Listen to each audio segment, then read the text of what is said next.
At kapag wala kang Diyos, susuko ka po talaga. Pero kapag ikaw ay may Diyos, gaano man kahirap ang buhay, magpapatuloy ang takbo ng iyong buhay.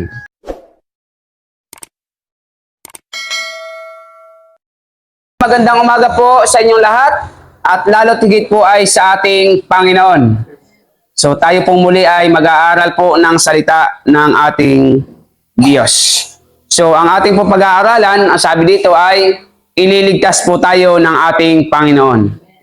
So ano man pong panahon, ano man pong sitwasyon ng ating buhay, lagi po nating tatandaan, tayo po ay ililigtas palagi ng ating Diyos. So alam naman po natin na ang panahon, pasama na pasama. Di po ba? Marami pong trahedyang nangyayari. Ang sabi po sa aklat ng Isayas 43, talatang 4. Ibibigay ko ang mga bansa para lang maligtas ka, sapagkat mahalaga ka sa akin, mahal kita, kaya't pararangalan kita. Ito po, lagi nating pakatatandaan, mga magulang ko, mga kapatid, sa oras pong tayo'y nasa kagipitan, sa oras po tayong nasa kapahamakan, ang Diyos po ay gagamit ng sino mang tao o kahit pa bansa para lamang po tayo ay iligtas. Ibig sabihin sa panahong tayo nasa kagipitan, kung mayroon mang kaguluhan, ang Diyos po ay laging nakaalalay sa atin. Lagi po tayong ililigtas ng ating Panginoon. Bakit? Dahil sa tayo po ay anak at bayan po ng ating Diyos. Kaya po napakasarap na maglingkod sa Panginoon dahil po yung tulong ng Diyos ay laging nandyan. Yung pag-iingat ng Diyos ay laging nasa sa atin. Lumipas ang pandemya, ligtas po tayo sa biyaya ng Panginoon. Bakit? Lagi po tayong iniingatan ng Diyos. E paano yung iba na namatay sa pandemya, hanggang doon na lang ang buhay nila. Wala na po tayong magagawa. Doon sila inabutan ng kanilang oras, kaya wala pong kinalaman ang pandemya sa kanilang pagkamatay sapagkat ang kamatayan ay itinatakda ng Diyos. Kaya kapag hindi pa itinakda ng Diyos ang kamatayan ng isang tao, walang magagawa sa kamatayan, kundi ang maghintay. Bakit? Dahil minsan lamang ng Diyos itatakda ang ating kamatayan, iyan po ay paghuhukom na ang kasunod. At walang sino mang pwedeng kumuha ng buhay natin bilang anak ng Diyos, kundi ang Diyos lamang. Ang sino mang magtangka ng buhay mo, mabuti pang hindi na siya isinilang. Talaga. Kaya po, wag po tayong matatakot na maglingkod sa ating Panginoon. At ililigtas daw po tayo ng Diyos. Kahit na po sa napakaraming kapahamakan, kahirapan, sakit at karamdaman, lagi po ang Diyos ay naandyan sa bawat isa sa atin. Handa pong gumamit ang Diyos ng sino man upang ikaw at ako ay kanyang iligtas. Iyon ay kung tayo ay nagtitiwala at naglilingkod po sa ating Panginoon. Bakit? Dahil tayo daw po ay mahal ng ating Diyos. Ibibigay ko sa iyo ang mga bansa para lang maligtas ka. Di ba? Gera, gera, gera, bansa laban sa bansa ngayon. Di ba? Ang isang bansa, pag may takot at sa Diyos, bibigyan ng Diyos yan ng iba't ibang bansa na susuporta sa Kanya. Wag lamang siyang magapi ng mga kalaban niyang bansa. Ganon din yung mga anak ng Diyos. Kapag ikaw may problema, ano po, may mga panganib, bibigyan ka ng Diyos ng mga tao na tutulong sa iyo. Wag ka lamang magapi ng iyong kalaban. Bakit? Dahil mahal po tayo ng ating Diyos. At kailanman hindi ka po pababayaan ng Diyos. Amakin mo, pag ikaw ang kinalaban nila, ikakampi mo ang Diyos. Siniswerte sila. Siniswerte sila kung mananalo sila sa anak ng Diyos. Ang bansang Israel ay napakaliit pero napakahirap pong kalabanin. Bakit? Ipinagtatanggol ng Diyos. Marami nang nagtangka, marami ding nabigo. Marami nagtangka, napapahamak lang. Nasisira lang ang buhay ng nagtangka. Bakit? Ay protektado ng Diyos. Kapag ikaw ay protektado ng Diyos bilang anak ng Diyos, huwag ka pong matakot sapagkat ikaw ay sasamahan at ipagtatanggol ng ating Panginoon. Pahirap daw na pahirap ang buhay. Eh ano kung magkamihirap ang buhay? Ang mahalaga, naglilingkod tayo sa Diyos. Humirap man lang humirap ang buhay, ang kamuti-kamuti ay mahirap lang yan. Kung habang humirap ang buhay, ang kamuti nagiging bato. Hindi na pwedeng kainin. Di ba? Basta't humirap man na buhay, ano man ang mangyari, gumulo man ang mundo, basta't naandyan ang Diyos, walang problema. Bakit? Ipagtatanggol po tayo ng ating Panginoon. Huwag kayong matakot sa mga problema. Hayaan yung problema ang matakot sa inyo. Alam mo, ang problema, pag natatakot ka, hinahabol-habol ka niyan. Oo, sa totoo lang, kapag kinatakutan mo ang problema, lalo kang habol-habulin yan. Para po yung tao na mahilig mangganggang. Pag hindi mo pinatulan, habul-habulin ka niyan, sususutin ka niyan, harapin mo, makikita mo kung gaano niya katapang.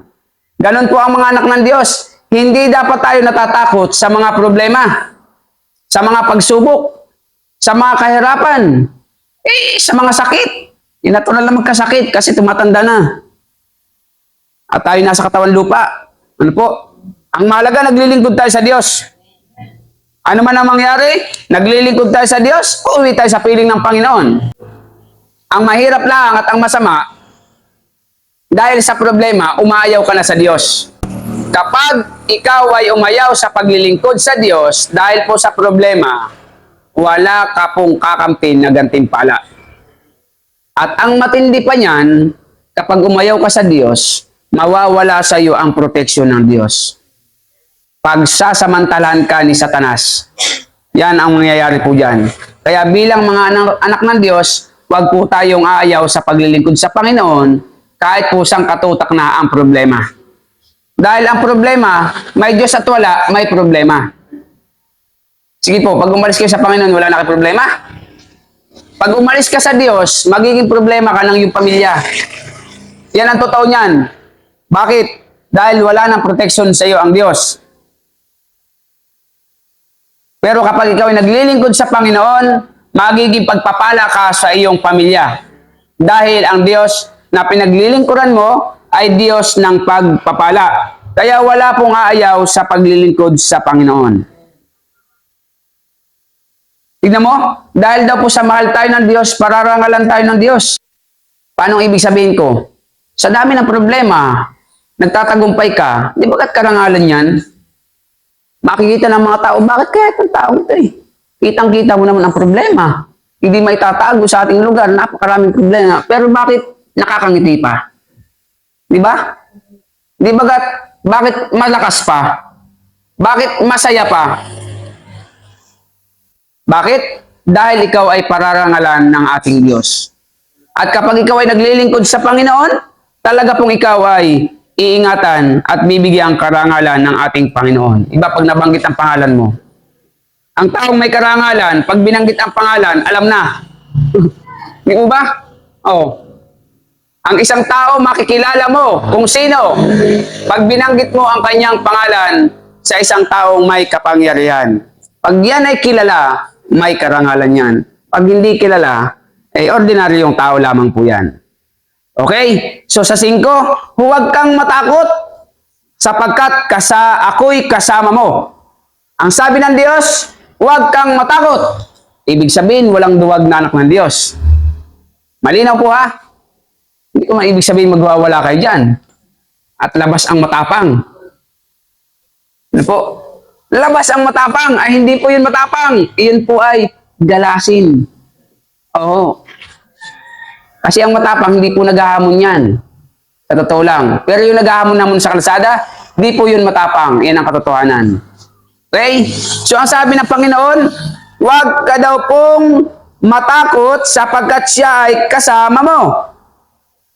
Ibig sabihin, sa panahon na ikaw ay nagdurusa, sa panahon na ikaw ay nahihirapan, sa panahon na ikaw ay may sakit, sa panahon na ikaw ay malungkot at puno ng problema, huwag kang matatakot, kasama mo ang Diyos. Yung mga natatakot, umaayaw na sa buhay. Bakit? Hindi kasama ang Diyos. Pag kasama mo ang Diyos, huwag kang matakot.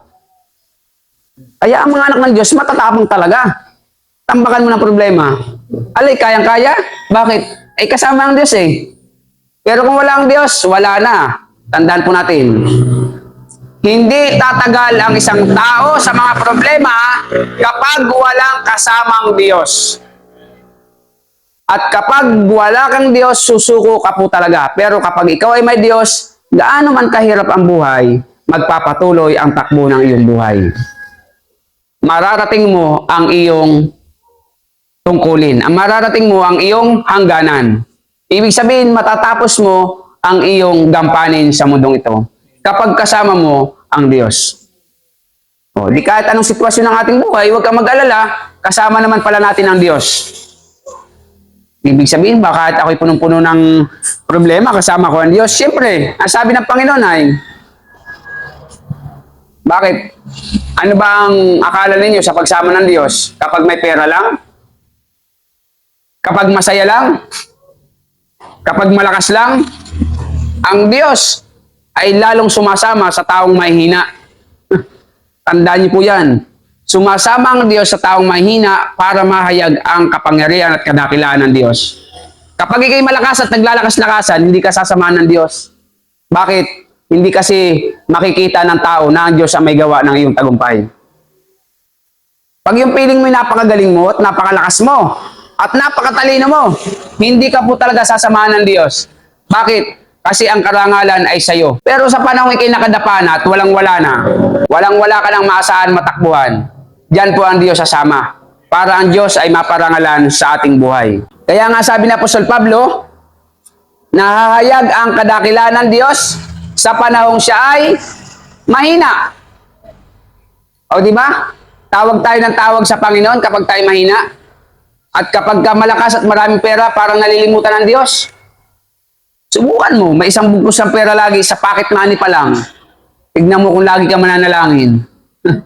Baka ang isip mo kung saan-saan ka pumunta. Pero pag yung wala nang pansahing bukas ay baka oras-oras nananalangin ka na.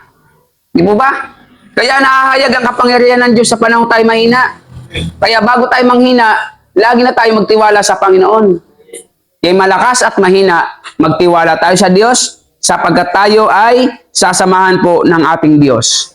Huwag kang matatakot. Bakit? Sapagkat kasama mo ang Diyos. Kaya po napakahalaga sa atin bilang anak ng Diyos na tayo ay laging nagtitiwala po sa Panginoon. Huwag ka pong magdududa sa Diyos. Kahit na po ang iyong buhay ngayon ay medyo may kahirapan, huwag kang magdududa sa Diyos. Sapagkat sinabi na ng Diyos, sasamahan ka po ng Panginoon. Dahil kung hindi ka sinamahan ng Diyos, hindi ka po magtatagumpay sa kahirapan sa mundong ito.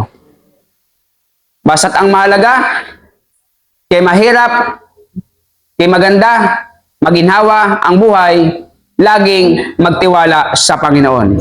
Sapagkat sa Diyos, pag ikaw ay nagtiwala, hindi ka mabibigo. At kapag nagtiwala ka sa Diyos, magtatagumpay ka. Bakit? Dahil ang Diyos ay punong-puno ng pagpapala sa bawat isa sa atin. So lagi po nating pakatatandaan mga magulang, mga kapatid, magtatagumpay po tayo kung tayo lamang ay magtitiwala sa ating Panginoon.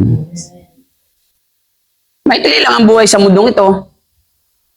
At kaya kong patunayan sa inyo yan, maikli lang ang buhay sa mundong ito. Wala pong tao nga abot ng 200 taon. Pag umabot yan, baka po yung tayo nga niyan, sila kayo ng bilao. Oo. Tapos kahit gupitin mo, natagingting na yung gunting. Pag umabot ng 200 years yan, isang daan taon na nga lang po, mahirap na eh. Di po ba? Katunayan, maikli lang ang buhay sa mundo. Pero pag ikaw ay naglingkod sa Panginoon, buhay na walang hanggan, yan ang iyong kakamtan sa piling ng Panginoon. Bakit kaya maikli lang ang buhay sa mundong ito? Ay hindi tayo taga rito ay. Sabi sa Bible, namamasyal lang tayo. Naglalakbay. Kaya galingan mo na ang iyong paglalakbay. Ay paano pa solo lang pera panlakbay? Ay hindi magtambay. Ano po? Habang nakatambay sa bahay, nananalangin. Ano po? At yung mga pinayayaman ng Diyos dahil masisipag, iyon ang nakapaglakbay talaga ng maganda sa mundong ito. Pero ang malaga, kasama mo lagi ang Diyos. Dahil pagkatapos sa mundong ito, uwi tayo sa tunay nating tirahan sa piling ng Panginoon. Ang pangako ng Diyos, pahabain ng Diyos ang buhay ng kanyang mga anak sa lupang ito. So kung ano man yung pinakamahabang buhay sa lupang ito, ibibigay sa iyo yan ng Diyos. Pagkatapos, uwi po tayo sa langit. Iyon ay sa piling ng ating Panginoon. Kaya ang mahalaga, tayo po ay magtiwala sa ating Panginoon. Walang ibang dahilan para magtagumpay kundi ang magtiwala sa Diyos. Tayo tumayo, tayo manalangin. Salamat po Panginoon ng marami sa inyo pong mga biyaya at pag-iingat sa bawat isa sa amin. Purihin po nawa ang inyong dakilang pangalan. Patawarin niyo po kami sa lahat ng aming mga kasalanan.